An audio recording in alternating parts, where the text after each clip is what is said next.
Thank you for watching. If you enjoyed this story, make sure to hit the like button and subscribe for more epic tales every day. Liking this video helps us bring you more incredible stories, so smash that like button if you're ready for more. What would you do if you were in this situation? Let us know your thoughts in the comments below. Which part of this story surprised you the most? Share your reactions in the comments.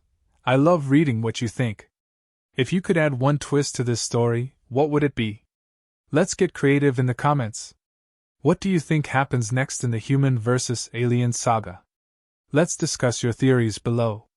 The air was thick with smoke and the distant hum of alien machinery, a steady reminder of the brutality that had taken root in this facility.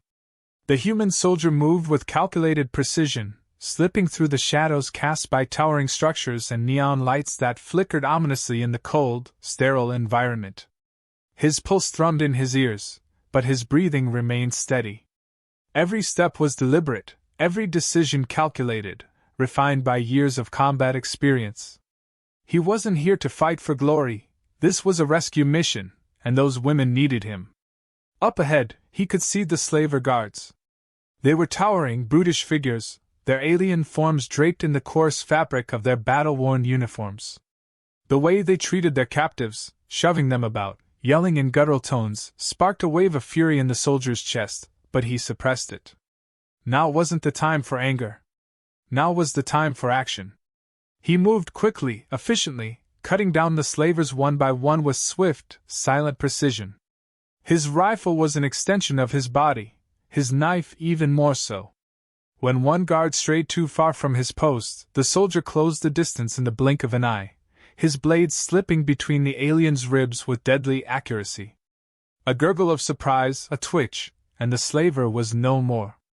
The soldier pressed on, inching closer to the holding cells where the alien women were kept. The facility was designed for cruelty. It reeked of it, the walls metallic and cold, the floors slick with grime, and the faint sound of suffering echoing through the halls. But this mission wasn't just about the horrors he was witnessing, it was about freedom. Human freedom, alien freedom, it didn't matter. No one deserved this. As he approached the cells, the soldier's heart rate quickened. The thick, reinforced doors loomed ahead, locked tight. Behind them were the prisoners, hidden away like mere objects. He could hear faint murmurs from within, the sound of life hanging on by a thread. With practiced precision, he set to work, hacking the security console that guarded the cells. Time was running out, and the facility's alarms would soon be triggered if he didn't move fast. His fingers flew over the device, decrypting codes with the ease of a man who had done this far too many times before. A soft click, and the doors hissed open. The sight that greeted him was eerie. There they were, the women, dozens of them, all standing in the same positions, their bodies rigid and expressionless.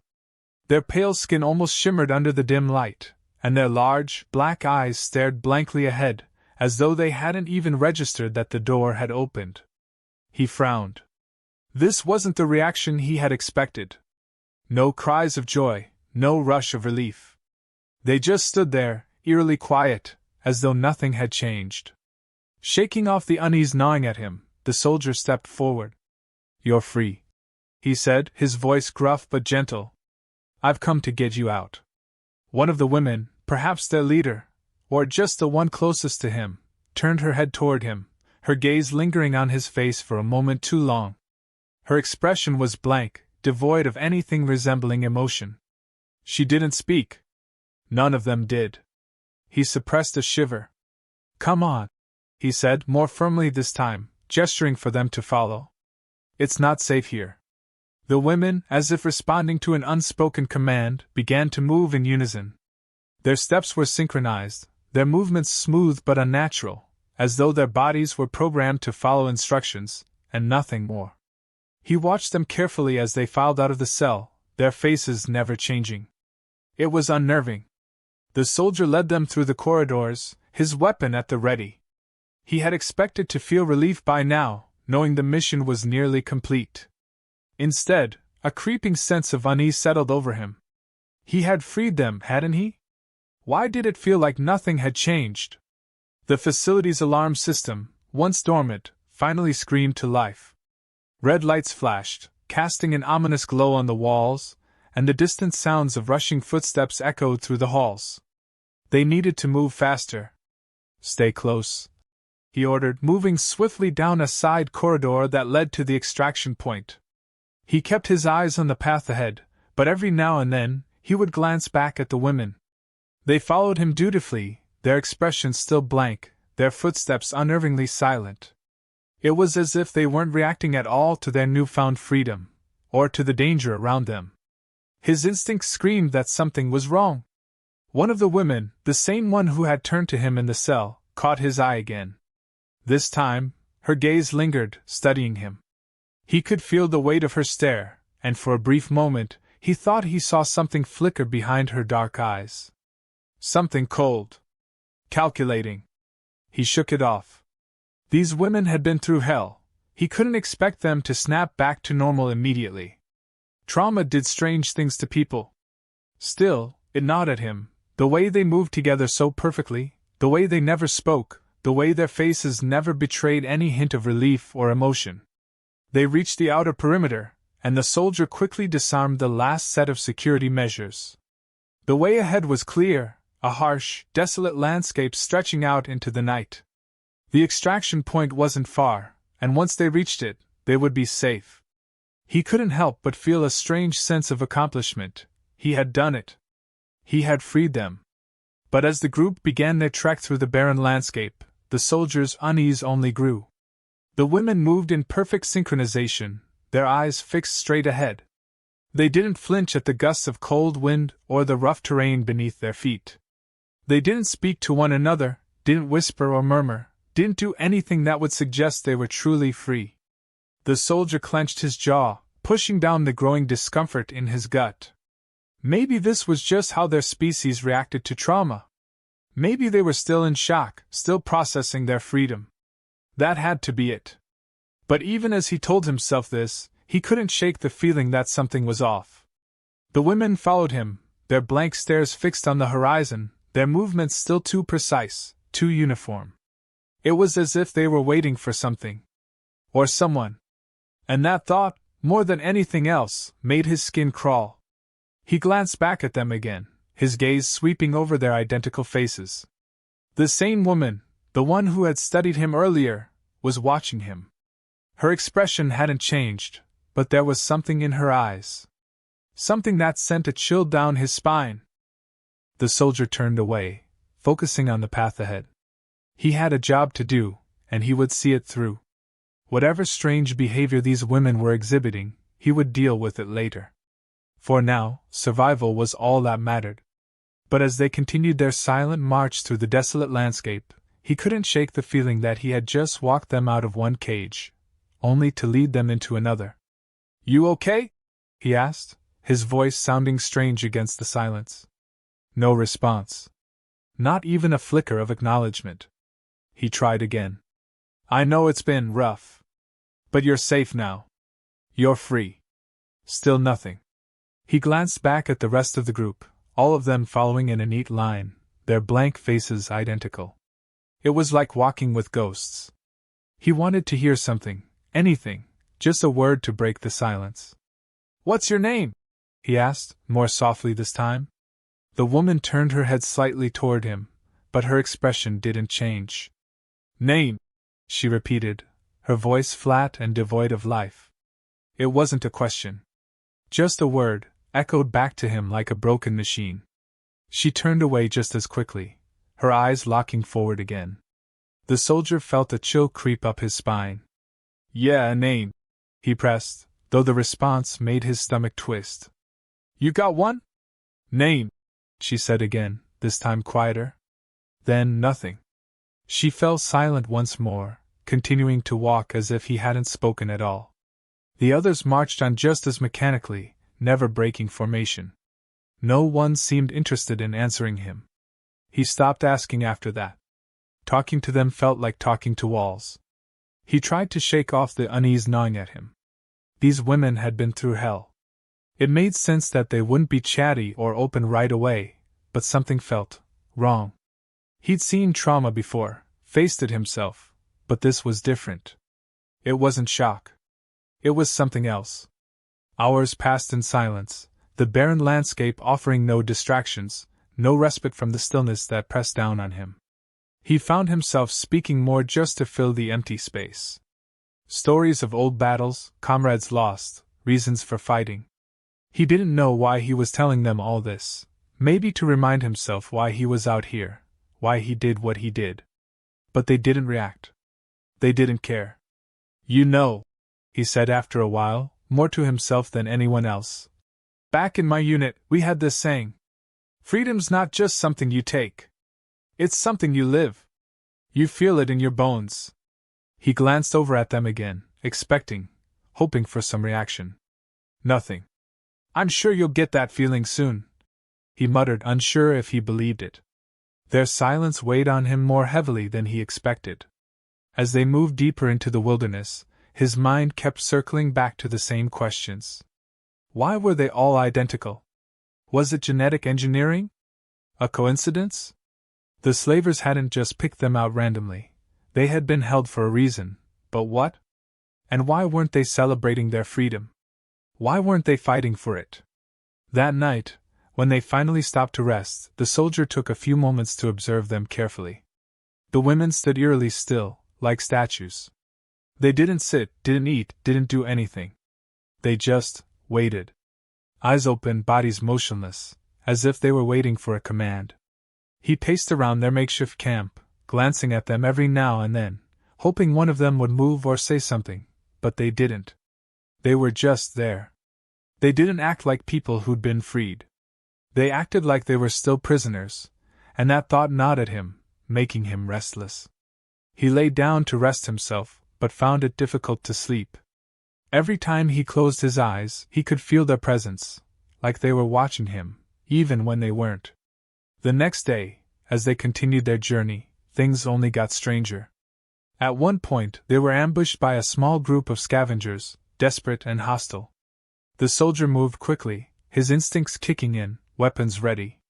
The alien women, though, he glanced at them, expecting panic, fear, or at least some sort of reaction to the incoming threat. Instead, they remained utterly still, faces expressionless, as if the danger meant nothing to them. Bullets whizzed past them, but they didn't flinch. They stood like statues as if waiting for something that wasn't coming. The soldier barked an order for them to get down, to take cover, but they didn't move. Not until he physically guided them to safer positions did they respond, and even then, their movements were slow and unnatural. It was like they didn't understand the concept of self-preservation. In the chaos of the skirmish, one of the women was grazed by a bullet. The soldier rushed to her side, expecting her to scream in pain or at least wince, but she just stared at him blankly. He checked the wound. It wasn't deep, but still, the way she looked at him unnerved him. There was no pain in her eyes. No emotion at all. "I'm going to patch you up," he said, more to break the silence than anything. She didn't respond. He worked quickly, bandaging the wound, but as he did, he noticed something even stranger. Her skin, it was healing rapidly. Faster than anything he'd ever seen. He blinked, stepping back. It wasn't human. It wasn't natural. "What the hell?" he muttered under his breath, but the woman just stood there, silent as always, staring at him with those same blank eyes. He wanted to ask her how that was possible, but something stopped him. Maybe it was the way she looked at him, cold, distant, like he was just another part of the environment, not worth acknowledging. The scavengers were dispatched quickly, and the group continued on, but the unease in the soldier's chest only grew. He couldn't ignore it anymore. These women weren't normal. They didn't act like victims, didn't react like people who'd just been freed. He was starting to suspect that he hadn't freed them at all, not really. He tried to think back to the moment he'd found them in the cell. Their blank stares, their perfect synchronization, the way they followed him without question, it was like they were waiting for something. Or someone. The silence between them now felt suffocating. He glanced back at them again, searching for any sign of emotion, any hint that they were aware of what was happening. But there was nothing. They just followed him, eyes forward, movements mechanical. It wasn't freedom they were walking toward, it was something else. But the strange behavior he'd witnessed during the journey still lingered in his mind. Something was off. The women, who had barely spoken, moved with such eerie synchronization it gnawed at him constantly. As they sat around the fire now, they whispered to each other, exchanging glances, speaking in a language he couldn't decipher. Their voices were low, almost guttural, as if they were talking about him, planning something. He glanced their way. They stopped immediately, as though they had sensed him watching. The sudden silence was unsettling, and their wide, expressionless eyes locked onto him once more. It was unnerving how they could shift so seamlessly between passive silence and this odd, secretive communication. But the soldier wasn't one to spook easily. He'd been through worse. Or at least, that's what he kept telling himself. Still, when he lay down to rest later that night, unease gnawed at his gut. He left his rifle within arm's reach, just in case. The next time his eyes fluttered open, something was wrong. The fire had died down, leaving only embers glowing faintly in the dark. His muscles tensed instinctively as he realized he was alone. At least, it seemed that way at first. Slowly, his eyes adjusted to the dim light, and that's when he saw them. All of the women were standing in a circle, facing inward. They were still as statues, except for their eyes. Those eyes, they glowed faintly in the darkness, an unnatural light that sent a chill racing down his spine. Their heads were slightly bowed, their faces obscured by shadow, but the soft glow from their eyes illuminated their expressions, blank, yet somehow focused. It was like they were communicating silently, locked in a trance. The soldier's hand instinctively reached for his weapon. His pulse quickened, and he crouched low, inching forward cautiously. Something was terribly wrong. Every instinct screamed danger, but this time, it wasn't the usual threat of hostile fire or combat. This was something else. Something far more sinister. He stepped closer, his heart pounding in his chest. "What the hell is going on?" he muttered under his breath. His words seemed to echo, swallowed by the vast emptiness around them. Then, as if in response to his approach, one of the women, one who had caught his attention earlier with her lingering stare, slowly lifted her head. Her glowing eyes fixed on him, and for the first time since he'd met them, she spoke. "You shouldn't be here," she said, but the voice that came out wasn't hers. It was cold, mechanical, an alien voice that didn't belong to her. The soldier's heart skipped a beat. Who are you?" he demanded, his grip tightening on his weapon. He could feel the tension crackling in the air like electricity. This wasn't just trauma.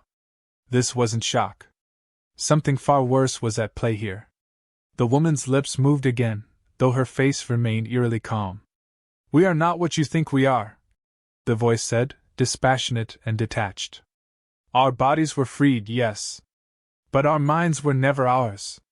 "What do you mean?" The soldier's mind raced, piecing together the fragments of confusion that had plagued him since the rescue. He'd felt something was off from the beginning, but this was worse than he could have imagined. He stepped back, his pulse pounding in his ears. The woman continued, her voice devoid of any humanity. "We were created to serve as vessels, hosts for an ancient intelligence that transcends the flesh. The slavers were not our true captors. They were merely pawns in a larger game." His breath caught in his throat. "Hosts for what?" His voice barely rose above a whisper, though he already knew the answer would be more terrifying than anything he'd encountered before. "The mind inside us," she replied, and now, the others in the circle began to raise their heads as well, their eyes glowing brighter in the dark. "An intelligence far older than you, far older than this war. It spread itself through our kind, using us to infiltrate, to control, to spread its influence through the galaxy." The soldier's heart hammered against his ribs. He had freed them, thinking he was saving them from a life of slavery, but it was so much worse. The slavers had only been controlling their bodies, an external force, but not the true captors. The real prison was inside their minds, embedded deeply, controlling them from within. "You're telling me," he said slowly, his voice tight with disbelief, "that the slavers, they weren't the real enemy?" "No," she replied, her voice cold and final. The intelligence inside us is. We were bred for this purpose. To carry it, to serve as its eyes and ears. Once fully awakened, we will be nothing more than tools, puppets to be used at its will. His stomach twisted in horror. This was far worse than anything he could have prepared for. They weren't just slaves. They were prisoners in their own bodies.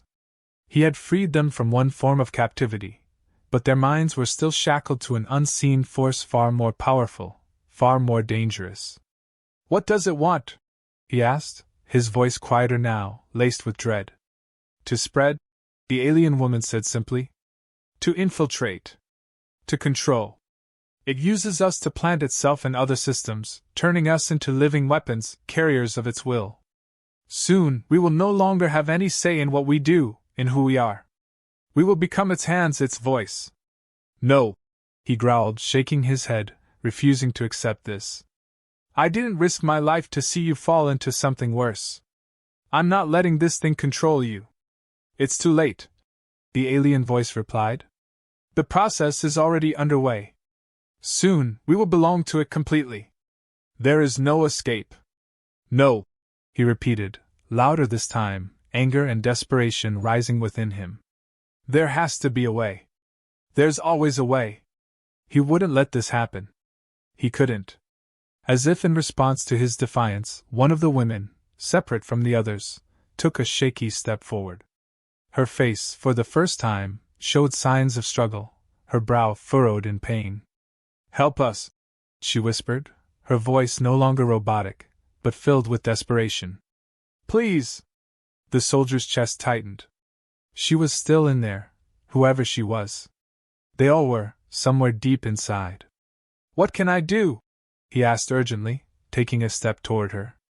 Her eyes, though still glowing faintly, looked human again for the briefest moment. It's taking over. We don't have long. If you don't stop it soon, we'll be lost forever. His mind raced, trying to process everything, but one thing was clear: time was running out. He hadn't just stumbled into a rescue mission. He had walked into a battle far larger than he could have imagined, a battle not for their bodies, but for their minds, their very souls. I'll find a way, he said, more to himself than to her, the weight of the situation settling in. He had to. Because if he didn't, they weren't just going to lose themselves. They were going to become something far worse, something beyond his control. The soldier glanced around, his jaw clenched, and his resolve hardening. He had to act fast. The real fight had only just begun. The weight of the revelation pressed down on the soldier like a vice, but there was no time to process it fully. Every second that ticked by brought the alien intelligence closer to its goal. The faint glow in the women's eyes was dimming, but it wouldn't be for long.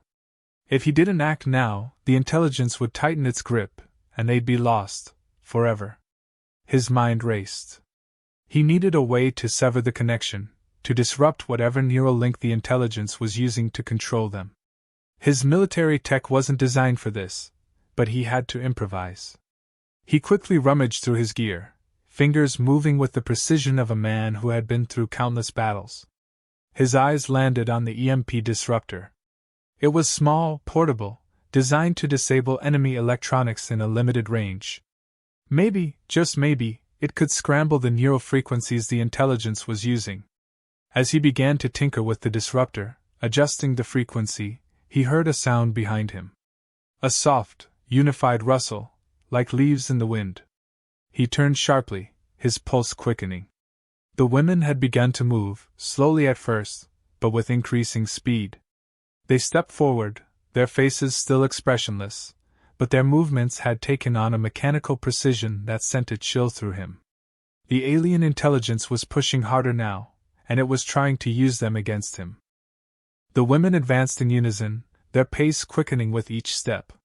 It was terrifying, not because of the speed or their strength, but because he knew these weren't mindless enemies. These were the women he had fought to free, and now they were being used as weapons against him. He couldn't harm them, not after everything they had endured. Stop! He shouted, raising his hands defensively, his weapon still slung over his shoulder. I'm trying to help you. But they didn't stop. They couldn't. The intelligence was in control, and they were no longer acting of their own free will. The soldier dodged the first blow, narrowly avoiding the woman's arm as it swung toward him with unnatural strength. He ducked and rolled, trying to keep his movements precise, non-lethal. His heart pounded in his chest as he grabbed one of their wrists, twisting it gently but firmly to disarm her without causing harm. His training kicked in, years of combat discipline guiding his every move, but this was no ordinary fight. "I know you're still in there," he said through gritted teeth, dodging another blow. "I know you can hear me. You don't have to do this." For a moment, one of the women hesitated, her eyes flickering between the glowing light of the intelligence's control and something else, something more human. But the hesitation was brief, and the intelligence quickly reasserted itself, pushing them forward in a renewed wave of aggression. He couldn't keep this up. He was skilled, but they outnumbered him, and their movements were perfectly coordinated. Every time he managed to subdue one, another would lunge at him from a different angle. His mind raced as he continued to defend himself without causing harm, but he knew he couldn't hold out much longer. The disruptor, it was his only chance. "I don't want to hurt you," he muttered, more to himself than to them. He scrambled backward, fumbling with the device, trying to finish adjusting the frequency. The intelligence was growing more desperate, he could feel it. The women's movements became more erratic, more aggressive, as if the alien mind knew it was running out of time. The soldier's breath came in ragged gasps as he finally set the disruptor to the right frequency. He glanced up just in time to see one of the women, her face blank but her body moving with deadly precision, lunging toward him. Without thinking, he activated the disruptor. A pulse of energy radiated outward, rippling through the air with a faint hum. For a moment, nothing happened. Then, all at once, the women staggered, their movements faltering as if they had been struck by an invisible force. The glow in their eyes flickered violently, and they clutched their heads, struggling against whatever was happening inside their minds. The intelligence was fighting back, trying to hold on, but the disruptor had done its job. The neural connection was destabilizing, the alien influence weakening with each passing second. "Fight it!" the soldier shouted, his voice raw with urgency. "You don't have to let it control you! You're free, you can be free!" One of the women, the same one who had whispered for help earlier, fell to her knees. Her eyes, still glowing faintly, met his for a brief moment, and in that instant, he saw the flicker of something real, something human. She gasped, her body shaking as she fought against the alien presence inside her. "I can't, hold on," she whispered, her voice trembling with strain. "It's too strong." "No, it's not," the soldier replied, stepping forward. He knelt beside her, his voice low but fierce. "You can beat it. You're stronger than this thing. It doesn't own you." The others, too, were struggling, their faces contorted with the effort of resisting the alien intelligence. The disruptor had given them a chance, but the battle wasn't over yet. The intelligence was trying to reassert control, lashing out through their bodies in desperation. The soldier stood, his voice rising with determination. "You don't have to be slaves anymore. You have a choice. Take it." For a long, agonizing moment, the air was thick with tension. The women writhed, their bodies caught in the throes of an internal battle. The soldier could feel the weight of the moment pressing down on him. This was it. This was the moment that would decide whether they lived as free beings or as puppets of an alien mind. Then, slowly, the glow in their eyes began to fade. One by one, the women collapsed to the ground, exhausted but no longer under the control of the alien intelligence. Their breathing was shallow, their limbs weak, but they were free. The soldier exhaled a breath he didn't know he'd been holding. He moved quickly, helping the women to their feet, one by one. Their faces, now filled with something that resembled emotion, relief, confusion, exhaustion, looked at him with gratitude. They were no longer mindless drones. They were themselves again. "You did it," one of them said, her voice barely above a whisper. "We're free." The soldier nodded, a wave of relief washing over him. "Yeah," he said quietly, his voice thick with emotion. You're free. As the extraction ship arrived in the distance, the women stood beside him, not as prisoners, not as weapons, but as free beings. They had fought for their freedom, and they had won. But the battle had cost them, and it had cost him too. As they prepared to board the ship, the soldier took one last look at the desolate landscape behind them. He had freed them from their physical chains, yes, but more importantly, he had freed them from something far more insidious. Freedom wasn't just about breaking chains, it was about breaking the control that sought to define who they were.